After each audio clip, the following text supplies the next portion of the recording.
അപ്പോൾ ഇത് വാങ്ങി തെങ്ങനെ ഒരു 4 മാസത്തിലെങ്കിലും ചെയ്യാൻ നോക്കുക.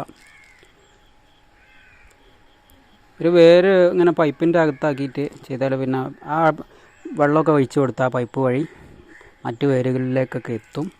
3 മാസത്തിൽ ചെയ്തുകൊണ്ടിരിക്കുക, 3-4 മാസത്തിൽ. അതിനകത്തൊരു വേരുണ്ട്. വേരിന് നമ്മളിത് SFC ഹോമിയോൻ്റെ മരുന്നാണ് കൊടുക്കുന്നത്. ഇതിങ്ങനെ 3 മാസത്തിൽ കൊടുക്കണം ഈ ടോണിക്ക്.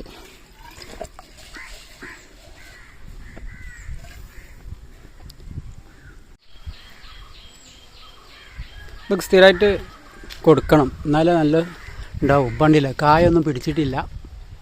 ഇനി നമുക്കിങ്ങനെ സ്ഥിരമായിട്ട് കൊടുക്കണം. ഇനി അതിലേക്ക് ഇങ്ങനെ കൊടുത്താൽ മതി. വളം ഇടണം കേട്ടോ, വേണ്ട വളവും ചപ്പുകളൊക്കെ ഇട്ട് കൊടുക്കണം. അപ്പോൾ വീട് പണി അതിൻ്റെ ശ്രദ്ധിക്കാൻ പറ്റിയിട്ടില്ല.